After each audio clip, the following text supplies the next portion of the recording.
Bonsoir et bienvenue au huitième jour de nos 14 jours pour retrouver la stabilité. Huitième jour. Aujourd'hui, on parle de retrouver le droit de désirer une relation saine. Je l'ai intitulé le désir. Pourquoi? Parce que je voudrais bien te demander si tu sais encore ce que tu veux vraiment. On arrive parfois, après d'énormes souffrances, à ne plus savoir ce qu'on veut, mais surtout savoir ce qu'on ne veut pas. C'est-à-dire qu'on finit par être plus au courant de ce qu'on ne veut plus vivre que de ce que nous voulons vivre. Et beaucoup de femmes que je rencontre savent très bien ce qu'elles ne veulent pas, savent très bien ce qu'elles ne veulent pas vivre.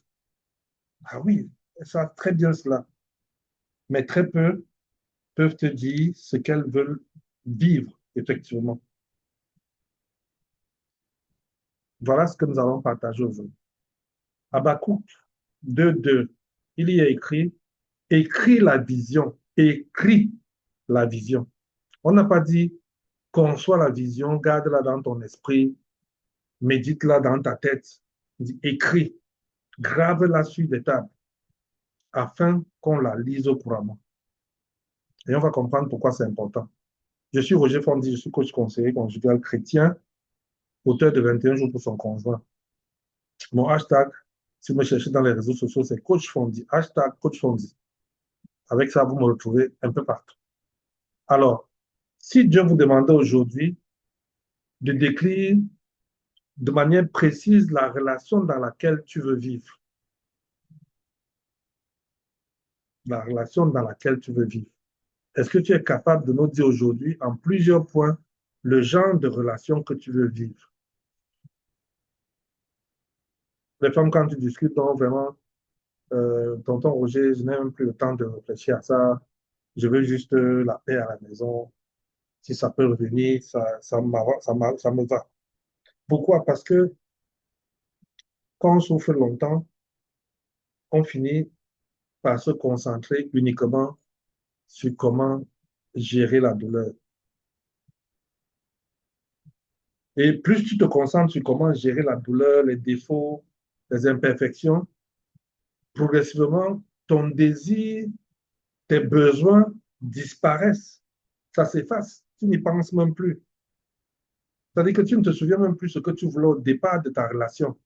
Tu ne sais plus ce que tu voulais au départ, ce que tu imaginais quand tu pensais au mariage. Tes rêves sont partis, oubliés. Donc aujourd'hui, nous allons essayer de renouveler ce désir-là. Et tu as le droit de renouveler ce désir-là. Il y a beaucoup qui ont renoncé, on verra pourquoi, mais tu as le droit. Parce qu'une personne qui sait ce qu'elle veut, qui ne sait pas, pardon, une personne qui ne sait pas ce qu'elle veut, finit par accepter ce qu'elle ne veut pas. Elle finit par tolérer ce qu'elle ne veut pas. Aujourd'hui, on va écrire la vision là. Chacune va nous dire ce qu'elle veut. Première chose qu'il faut intégrer et qui bloque beaucoup de femmes, c'est ce qu'on a appelé la résignation émotionnelle. Il y a des femmes qui n'ont plus le courage de désirer parce qu'elles se disent, je vais me faire mal, je suis fatiguée, euh, je vais faire avec. Vraiment, les hommes sont tous pareils. On m'avait dit informé au village que le mariage est comme ça. Vraiment, je ne sais pas si je peux encore obtenir quelque chose d'un homme comme celui-ci. Beaucoup de femmes vont abandonner intérieurement. C'est-à-dire qu'elles vont refuser de faire. Elles ont tellement été brûlées dans les efforts qu'elles vont décider de vivre la douleur là. Elles vont apprendre à prier, à faire leur part, mais elles ne vont plus rien attendre du mariage. Elles ne croient même plus que le conjoint peut changer. Elles ne croient pas. Et quand elles arrivent à ça, les hommes de science appellent ça la résignation émotionnelle. Elle est résignée émotionnellement, c'est-à-dire que comment on dit ça souvent, on va faire comment? Elle est arrivée dans le niveau de on va faire comment? Je vais faire comment? Quand une femme arrête de continuer à penser que quelque chose peut aller, ça devient dangereux pour le couple. Parce que la construction s'arrête à ce moment-là. La construction s'arrête. Le cœur devient formé pour se protéger. Il n'est plus formé pour écouter les je t'aime, tout ça, pour construire quelque chose. Oui, parce que il a subi beaucoup de déceptions. Beaucoup de déceptions. Le mari lui a fait tellement de tort qu'elle ne croit pas que le mari peut encore changer. Et elle ne croit pas que le mari peut changer. Pourquoi? Parce que pour se protéger, on a parlé des mécanismes de défense ici, pour se protéger, elle a fermé la porte de l'espérance. C'est un mécanisme de protection. Ce n'est pas qu'elle n'aime pas quand les choses marchent, mais elle a fermé pour ne pas être blessée davantage. Je voulais te poser la question de savoir quel est dans ton couple, quel est dans ton mariage, le domaine sur lequel tu penses qu'il n'y a plus rien à attendre, il n'y a plus rien à espérer. Quel est le domaine dans ton couple? Ne réponds pas ici, hein, parce que là, on est en plein enregistrement. Mais tu peux répondre quand on va revenir aux commentaires. Quel est le domaine de ton mariage où tu ne crois plus que les...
On n'entend plus rien.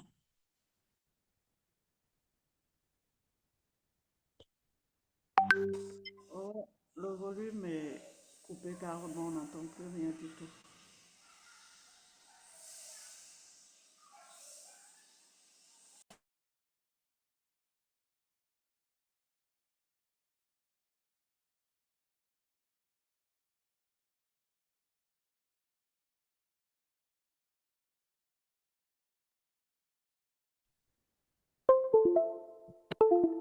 Est-ce que maintenant on m'entend?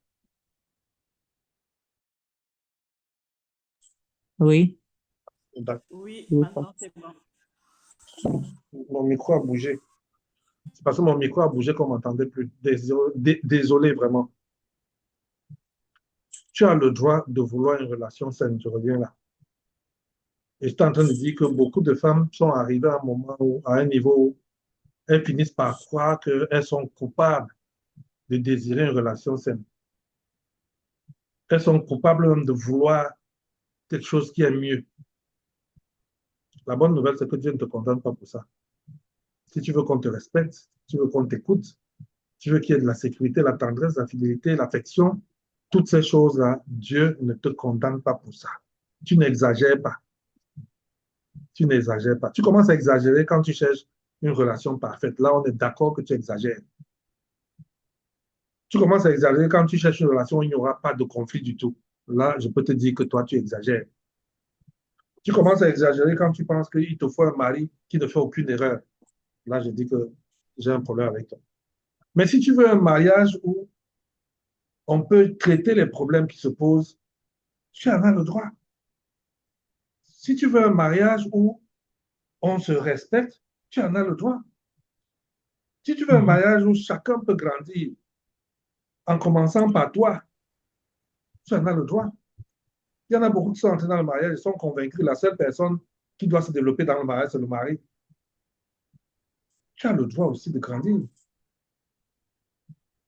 Et donc, le problème n'est pas le fait que tu as le droit d'avoir une relation saine, mais le problème, c'est que ne sombre pas dans des attentes qui sont, on va dire, des attentes irréalistes. Il faut avoir des attentes qui sont rationnelles, des attentes relationnelles qui sont des attentes qu'on peut combler. Il ne faut pas demander des choses que l'autre ne peut pas, que personne ne peut même. C'est ça que j'appelle irréaliste. Tu dois donc clarifier tes attentes dès maintenant. Clarifie tes attentes.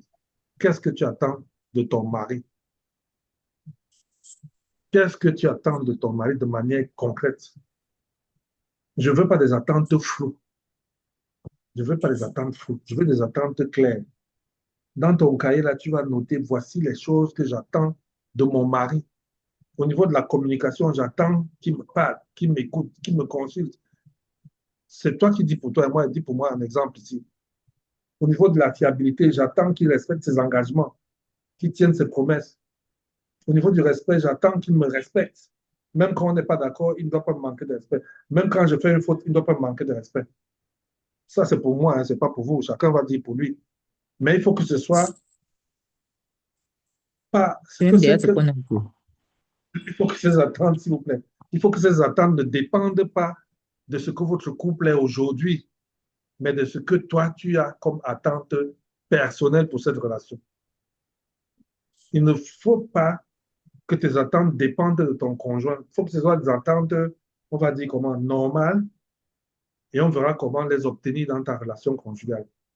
Au niveau de la présence, tu peux attendre qu'il soit là, qu'il passe du bon moment avec toi, et que quand il est là, il est vraiment là, sans téléphone, des choses comme ça.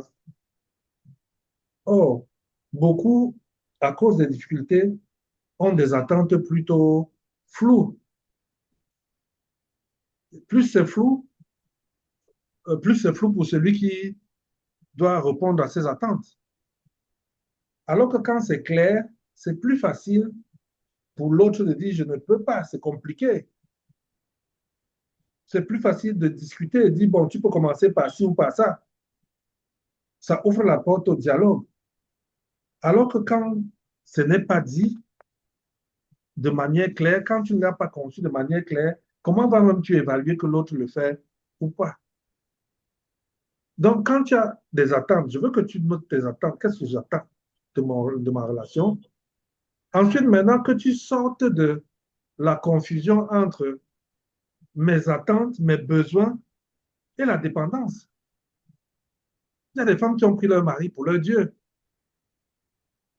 Le mari n'est pas ton Dieu, c'est ton époux.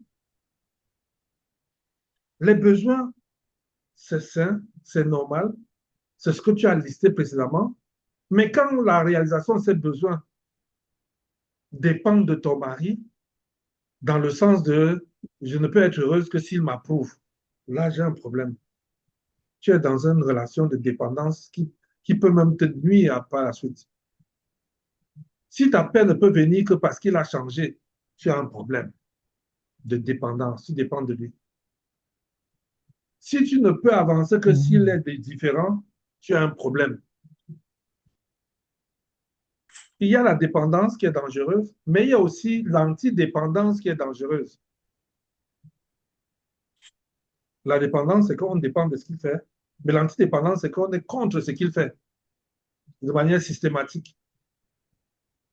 S'il dit qu'allons à gauche, tu n'es jamais d'accord, toi tu préfères qu'on aille à droite. Ça détruit. Tes besoins doivent être clairs et ne pas dépendre de ton conjoint. J'aimerais recevoir de l'amour. Ça ne dépend pas de s'il approuve ou pas. J'aimerais être en sécurité dans ma relation conjugale. J'aimerais avoir de la considération. J'aimerais, sans que dire que je me sentirais en sécurité que le jour où mon mari va me protéger. Il ne faut pas lui donner ce pouvoir. Il ne faut pas lui donner trop de pouvoir. Ta stabilité ne doit pas dépendre de ta relation avec ton mari. Ta stabilité ne doit pas dépendre de ton conjoint. C'est pour ça qu'il faut faire très attention entre ce qui est superficiel et ce qui est profond. Derrière chaque attente là, parfois se cachent des choses plus profondes. Je veux qu'il me parle davantage. Ça, c'est peut être quelque chose qui est superficiel. Peut-être que ce que tu veux vraiment, c'est plutôt te sentir important devant lui. Je veux qu'il passe du temps avec moi. Peut-être que tu veux plutôt te sentir choisi. J'aimerais qu'il me consulte. Peut-être enfin, ce que tu veux, c'est qu'il te respecte. Le fait de prendre conscience du fait que il y a ce qui est superficiel dans tes attentes et découvrir ce qui est caché derrière va vraiment t'aider à trouver la solution à la situation que tu vis maintenant. Tu pourras avoir une description on va dire, plus claire, plus objective et plus sincère de ce qu'il faut. La personne, et je le dis ici, qui peut satisfaire la plupart de ces demandes-là, peut-être que tu ne le savais pas, on va changer de paradigme à partir de maintenant, c'est Dieu. C'est-à-dire que comme tu as focalisé pendant longtemps à l'idée que je veux que me sentir important, que si mon mari me respecte, je veux que tu commences à te dire, je peux être importante même si mon mari ne me respecte pas, parce que Dieu, lui, me respecte. Et commencer à changer ta conception de ta relation. Sortir de la dépendance à ton mari. Sortir de cette dépendance, cette mauvaise dépendance-là. C'est important de comprendre ça. Dieu est là et il est l'autre source qui peut satisfaire tes demandes. Dieu est une des sources et l'une des sources, une des sources est la source la plus importante qui apporte une satisfaction à ton besoin. Et c'est pour ça que, ayant noté tes besoins, commence à réfléchir maintenant à l'idée que qu'est-ce que je peux faire pour être dans une relation que je considère équilibrée. Parce qu'il ne faut pas rêver non plus. Moi, je ne suis pas venu là pour que vous vendre les rêves. L'idée maintenant, c'est de créer une nouvelle direction. Créer une direction. Donc, je veux que toi, tu penses à ta relation maintenant. Que tu imagines ce que tu veux bâtir. Comment vous communiquez? Avec quelle tonalité? Avec quelle écoute? Comment se gèrent les désaccords? C'est avec respect ou avec blessure? Quel est le climat du foyer? Comment vos enfants, quand ils parlent de votre foyer, perçoivent le foyer?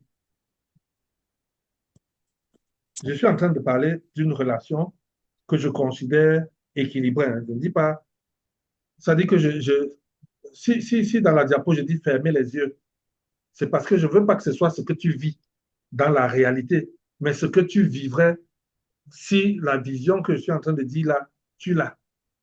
Si tu avais le couple qu'il faut, selon tes besoins, ta demande, comment serait ta communication? Ce n'est pas un check-up de ce que tu vis maintenant, c'est plutôt comme un check-up de ce que tu espères vivre. Tu as espéré ça avant d'arriver au mariage. Hein. Les difficultés de mariage t'ont fait oublier ça. C'est important. Ferme les yeux, réfléchis. Tu peux fermer en réécoutant hein, dans le replay. Comment est-ce que tu communiques dans cette nouvelle relation que tu veux? Enfin, cette relation qui correspond à tes désirs. Parce que le thème d'aujourd'hui, c'est désir. Cette relation correspond à tes désirs. Comment se passe la communication? Comment on gère les conflits? Quel est le climat général de notre foyer? Quel est votre état intérieur? Tu peux citer plein de grands domaines de votre relation conjugale. Tu cites tout ça. Ça te donne une image de cette relation-là. Mais si tu restes les yeux fermés, en fait, tu es dans le rêve. Tu n'es pas dans la vision. La vision n'est pas un rêve. Ce n'est pas un rêve dans le sens je me réveille et puis c'est fini. La vision, c'est quelque chose qui doit t'amener à une transformation. C'est-à-dire, c'est comme si tu dormais et Dieu t'a montré le futur au présent. C'est-à-dire, tu sais là où tu vas arriver. Tu as une idée du couple que tu aimerais bâtir. Tu viens de le voir les yeux fermés. Maintenant, il faut que tu y arrives. C'est pour ça qu'on appelle ça une vision. C'est comme si tu avais visionné cette relation-là. Et ça aura donc un impact sur toi. Pourquoi ça aura un impact sur toi? Parce que, sachant là où tu ne vas plus te disperser dans les faux débats, les fausses bagarres. Tu seras plus orienté par comment j'arrive à obtenir tel résultat dans mon couple et non par comment j'ai les petites choses qui se passent au quotidien. La vision va guider tes décisions du quotidien parce que tu veux y arriver. Quand j'enseigne la vision aux jeunes, je leur dis, si tu as une vision de construire une maison en 5 ans,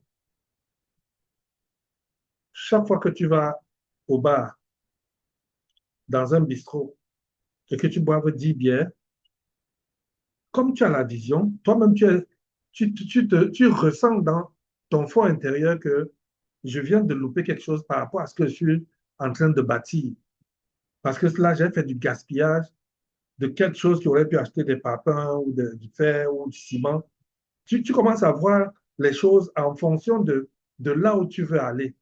Donc, tes choix, tes décisions dépendent maintenant de ce que tu vas atteindre dans ta relation, de ce couple que tu veux bâtir, de cette relation que tu veux bâtir.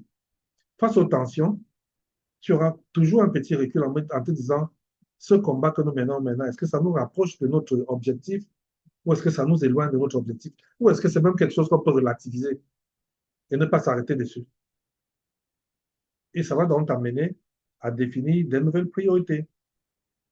C'est ça que je voulais partager avec toi pour te dire que tu as besoin d'écrire cette vision-là. Écris la vision du couple que tu veux vivre, la relation que tu veux expérimenter. Écris-la.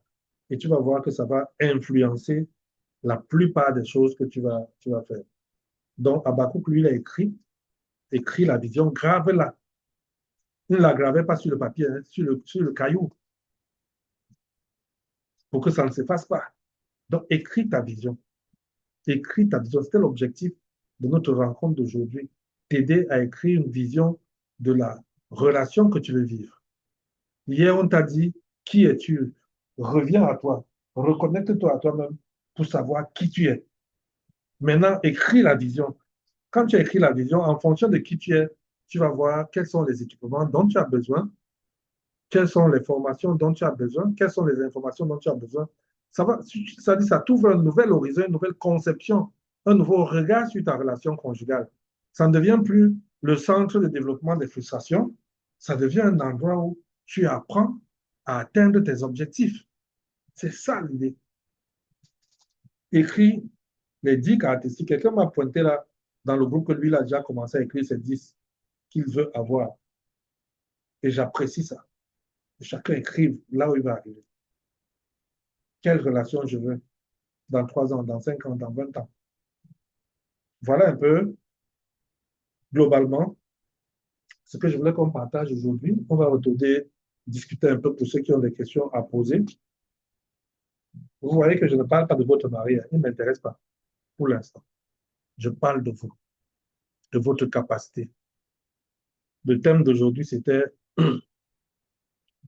le fait de rédiger quelque chose qui correspond à ton désir, à ton besoin, à ce que tu veux vivre. C'était ça le thème d'aujourd'hui.